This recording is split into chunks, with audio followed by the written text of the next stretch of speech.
Hello and welcome to the Education Officer Candidate Hustings. This is the 5th Hustings of the week as part of the Manchester SU officer elections. I'm Lucy Nichols, News Editor of the Mancunian, and this is the hustings for the role of Education Officer.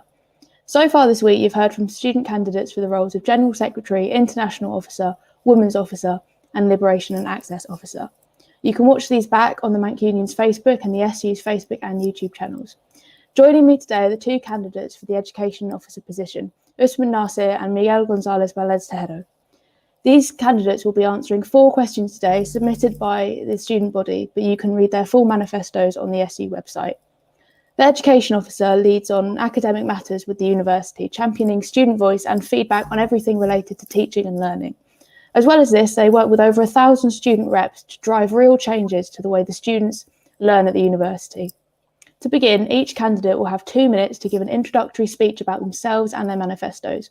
When their 2 minutes are up, I will raise my hand to indicate that they should finish at the end of their sentences. So, Usman, would you like to begin? Sure. Hi, everyone. My name is Usman Nasir, and I'm a final year student studying accounting at University of Manchester.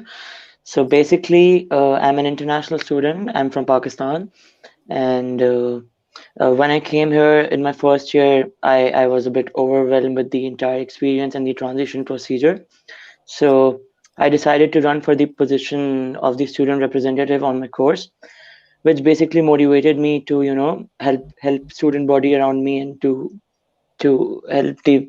help my peers and everything. So it all started from there, my journey of helping students around me. And I also won the award for the Student Representative of the Year for that. Basically, why I'm running for this position is because I feel there's a lot of room for improvement that I can bring.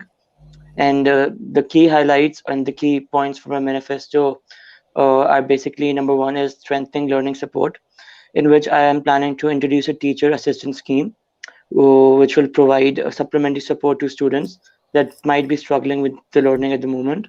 Secondly, I will be introducing a Turnitin plagiarism checker, which is already being used by a lot of UK universities, but not in Manchester, so I'll be introducing that.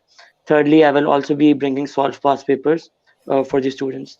The second point for a manifesto is accessible academia, where I'm planning to continue tackling the BAME attainment gap that I feel there is a lot of need for. And also, I would say no to scrutinizing international students.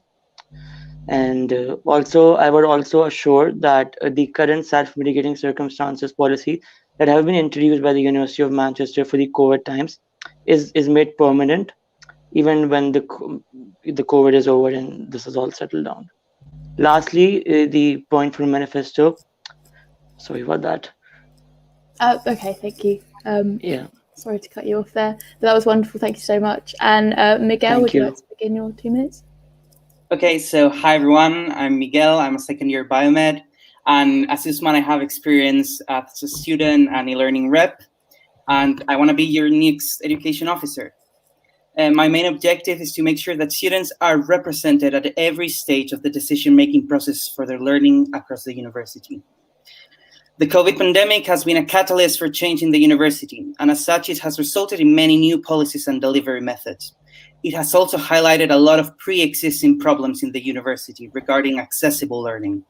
I want to make sure that the resources created in the university are made for everyone, and the needs of students with disabilities and those studying abroad are not an afterthought.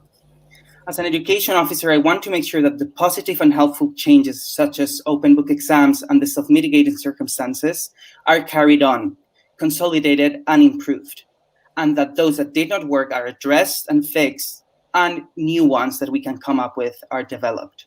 I want students to be directly and actively involved in the decision-making to make these changes happen.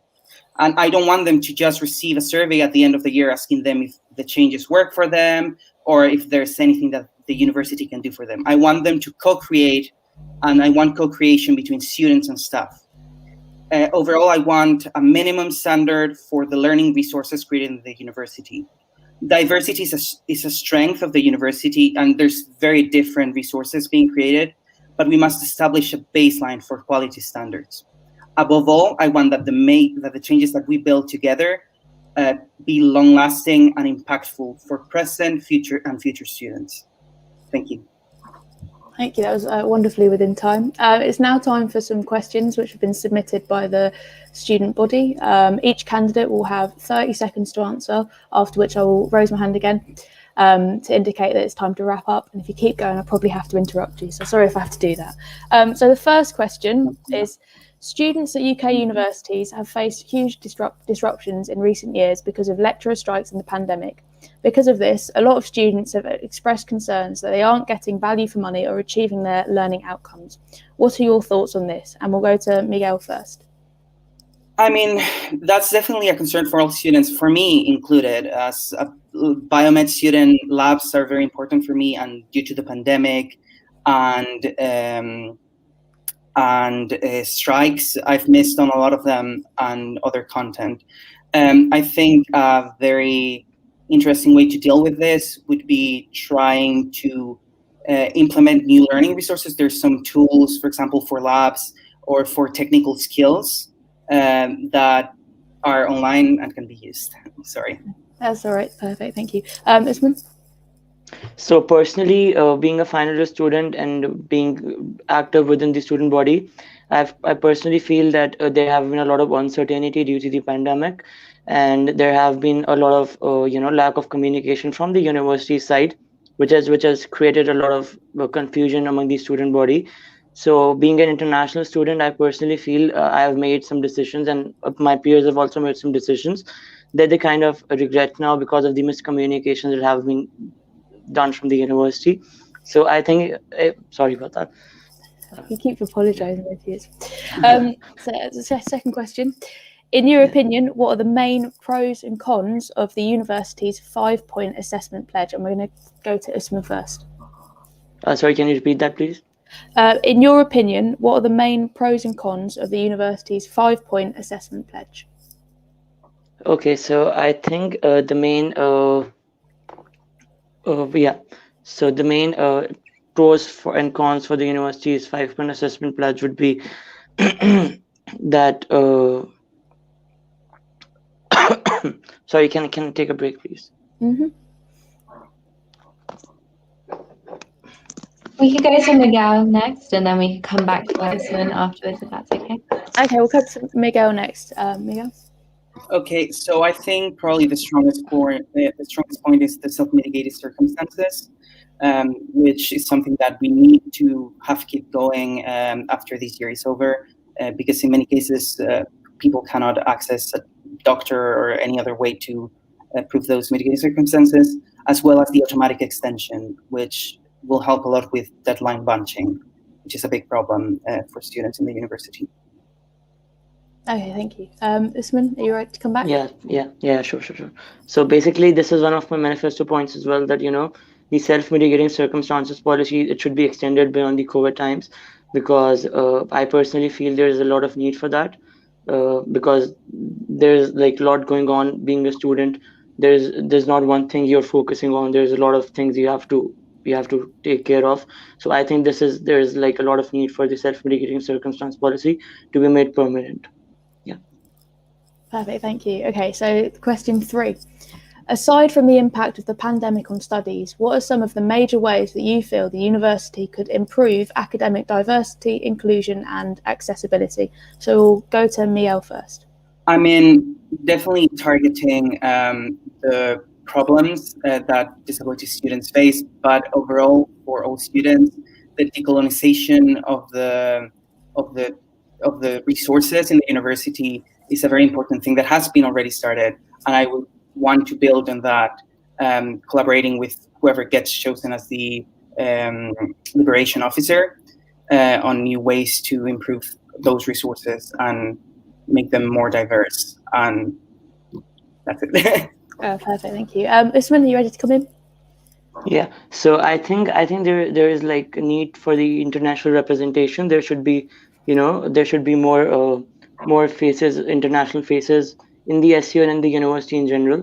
So everybody who's coming to the university, they can see that there's an equal representation of the student body.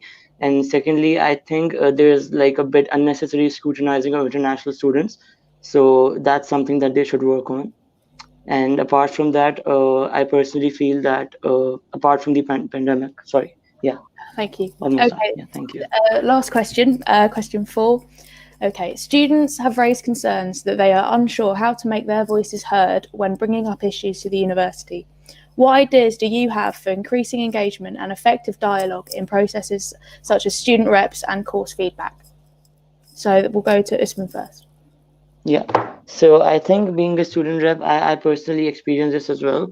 That apart from just giving student reps the chance of attending meetings, they should have some sense of authority. That like they should have some sense of acknowledgement for their work, and they should be recognized within the student body. Because I think there's a bit need for that. Because I was a student rep, but half the people on my course weren't aware of it.